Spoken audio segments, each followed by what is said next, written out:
Now let's begin with our first section of labor, and in this section we will mainly talk about the maternal anatomy and how the maternal anatomy affects the process of the labor. So this section will be, we will cover the process of the labor, what is labor, and how the structure or anatomy of the pelvic bone affects the process of the labor. And the three structures of the pelvis, or the three parts of the pelvis, play a very important role in the normal progressing of the labor, and these are the pelvic brim, then the mid cavity of the pelvis, and the pelvic outlet, from which which is very important that it should be in proportion, and there should not be any cephalopelvic disproportion, and this all depends on the size and the shape of the pelvic bone. So all that will be discussed in this section. So first, what is labor? Labor is not any pathological process, it's a physiological process, it's a normal phenomena. So it's physiological process, normal process. Physiological process resulting in the birth of the baby, and then delivery of the placenta, and then signal for lactation to begin. All these are the steps of the labor, and this is a physiological process, not pathological process, consisting of delivery of the baby. After the baby is delivered, then the placenta should be delivered incomplete with all the parts intact, and then the signals go to begin the breastfeeding and production of milk from the breast. So all this is the stages of or the process of the labor. Physiological and anatomical principles are summarized as the process of labor is mainly summarized as 3 P's. 3 P's play a very important role in the process of the labor, and these 3 P's constitute the powers, passages, and the passenger. Passenger in this case is the baby. Passages are the all the passage like pelvic cavity from which the baby pass, and then the cervical opening that ultimately caused delivering the baby, and then the powers or the forces which are exerted to push the baby out. So 3 P's are powers, passages, and passenger. The powers refer to the forces, and the forces are the uterine muscle contraction and the maternal effort. So 2 forces play a very important role in delivery. One is the contraction of the uterus, and then the forces exerted by the mother as a result of which causes the pushing of the baby out. So all these 2 main forces play important role in the process of the delivery and labor. Then the passages are the refers to the birth canal. Passages are the birth canal, and then the passenger refers to the fetus in terms of size, presentation, and position of the baby. So all these constitute 3 P's of labor: power, passages, and then the passenger. For the passenger is the fetus or the baby. 3 important things should be considered. One is the size of the baby, whether the baby is big enough to deliver the normal vaginally is important to discuss, and then the presentation of the baby and the position of the baby. All 3 things are very important to finally decide what should be the method of the delivery. All these 3 P's together constitute the labor. Labor can be the preterm labor before the term. Normal term is 40 weeks. Anything before that is a preterm labor, especially if it's before 37 weeks gestation, it's labeled as the preterm labor. A preterm labor is also called miscarriage. Labor occurring before the beginning of 37th week of gestation is the preterm labor.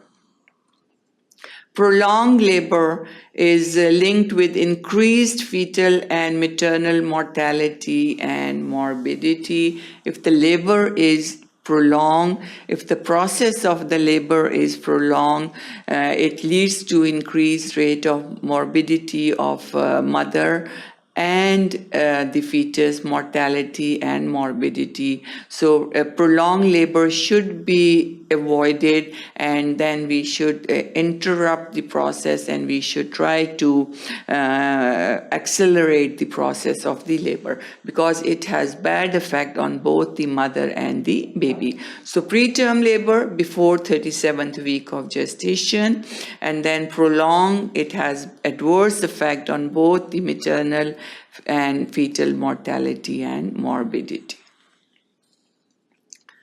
Then maternal anatomy. Maternal anatomy, this is the normal anatomy of the pelvis. The pelvis is made up of three bones. Three bones play a role in the formation of the pelvis. We have the ilium. This is the ilium. And then we have, this is the pubic bone. And then ischium, which is on the posterior side. All these three bones, ilium, pubic bone, and the ischium, they make up this is the ischium. Here, ischium, pubis, and ilium. These are the three main bones, along with the sacrum. This is the sacrum, which is the lower part of the vertebral column. There are 5 vertebrae, 5 sacral vertebrae. They unite together in one big bone, and this is the sacrum. And this lower portion is the coccyx, or the tailbone. So all these are this is the iliac crest, the top, anterior superior iliac spine here. This is the ischial tuberosity, and then this is the ischium, and this is pubic symphysis. Pubic symphysis is the portion where the two pubic bone come and unite in the middle. Very, very important landmark as far as labor and delivery is concerned.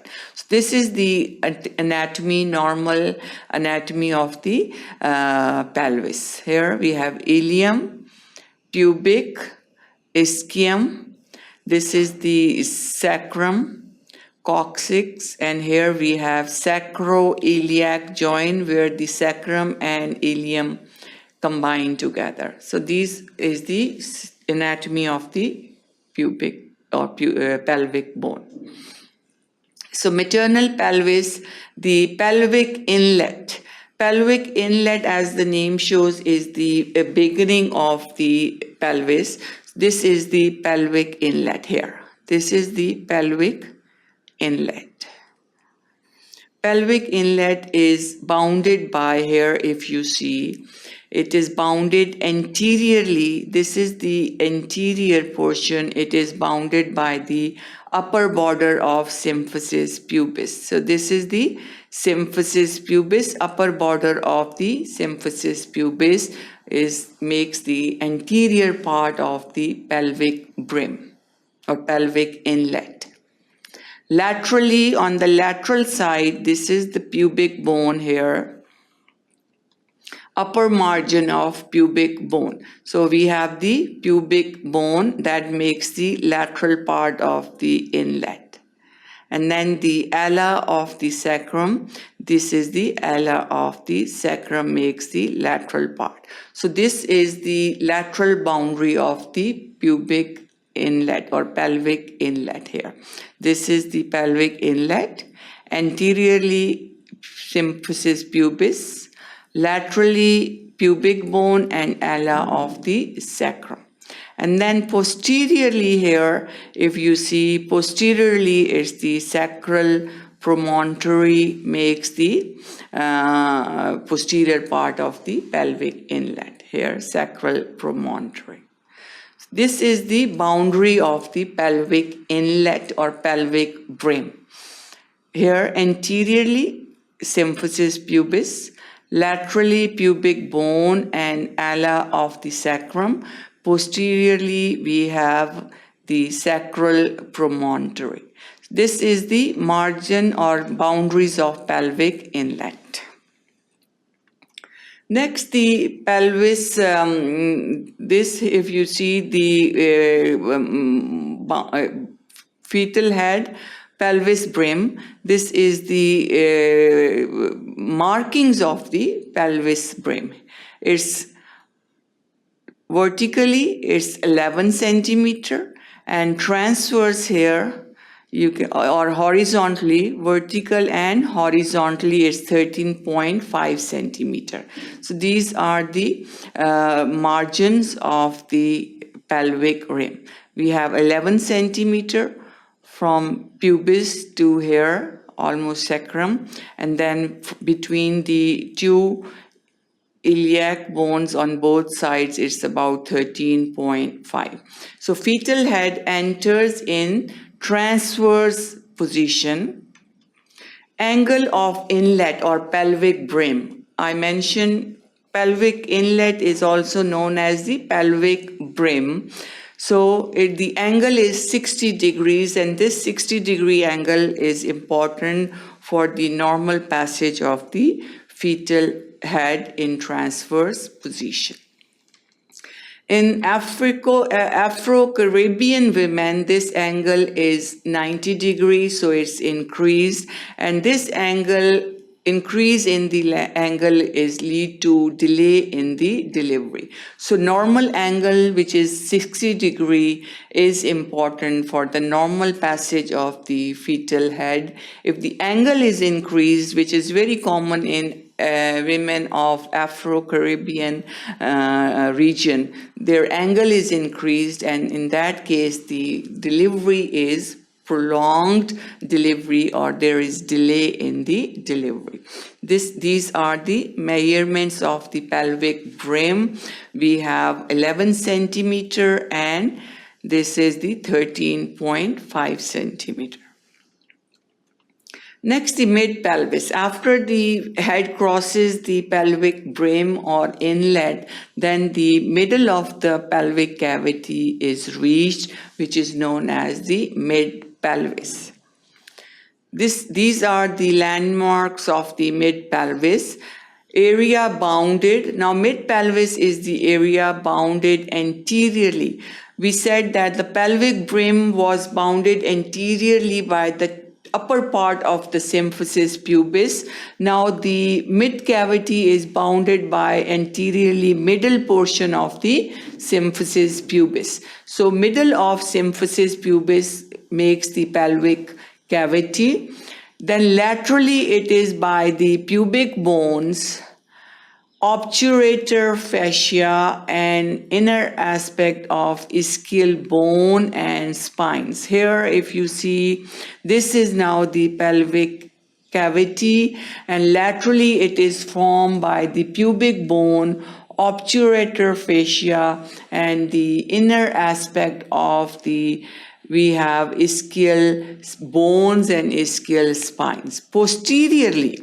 Posteriorly now it is formed by the junction of second and third section of the sacrum, or second and third sacral vertebrae makes up the posterior portion of the pelvic cavity or mid cavity, pelvic mid cavity.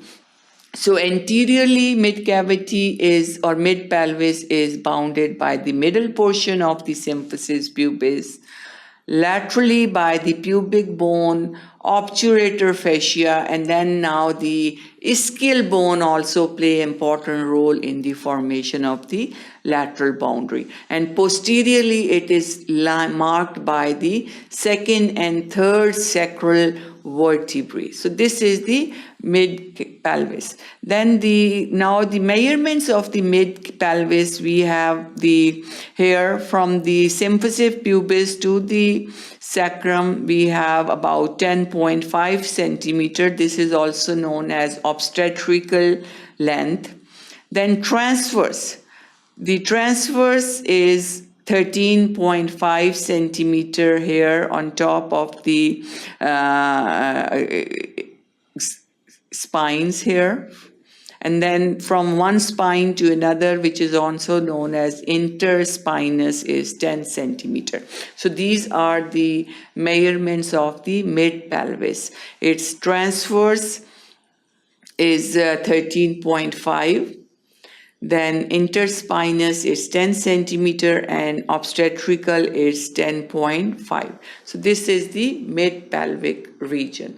Anteriorly by the middle of the symphysis pubis, then we talked about the lateral margins and then the posterior boundary of the mid-pelvis. Then the measurements, we have the transverse, which is 13.5. Then interspinous, between the two spinous processes, we have 10 centimeter. And obstetrical measurement in the mid-pelvis from where the baby's head will cross is 10.5 centimeter. Also called mid-cavity. And ischial spine have two purposes. The ischial spines, now what's the purpose of ischial spine?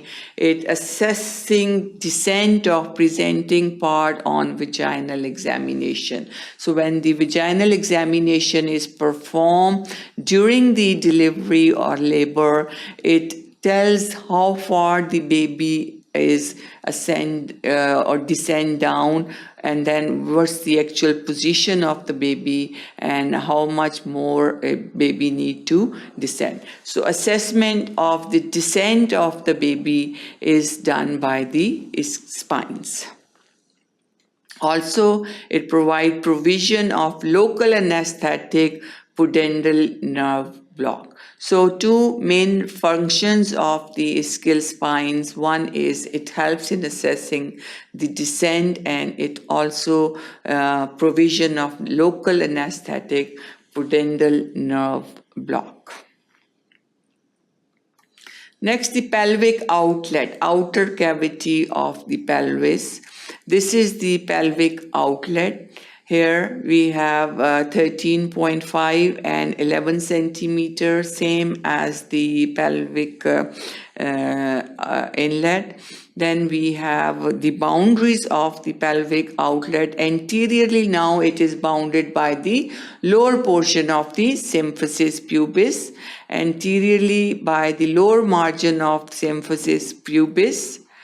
Laterally it is bounded by the pubic bone here, pubic bone, and also by the ischial tuberosity and sacrotuberous ligament. Here laterally, if you see pubic bone, we have sacrotuberous ligament and also the ischial tuberosities. These are the lateral margin of the outlet, and then we have posteriorly it is bounded by the last piece of the sacrum or lowest portion of the sacrum. So these are all the boundaries of the three main parts of the pelvis. We have pelvic inlet, the beginning of the pelvis, then we have the mid cavity of the pelvis, then we have the pelvic outlet from which the baby finally delivers. So these are the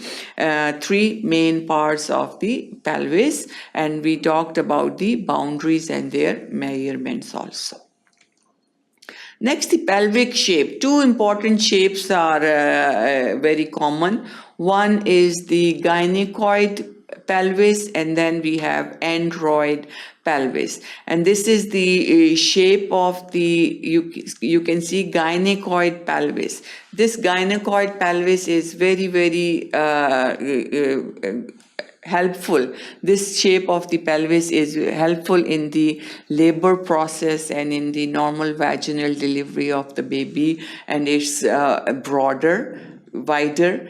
Here, if you see, this is the wider and it's called the gynecoid pelvis. This is the lateral view of the gynecoid pelvis, and this is the outlet of the gynecoid pelvis.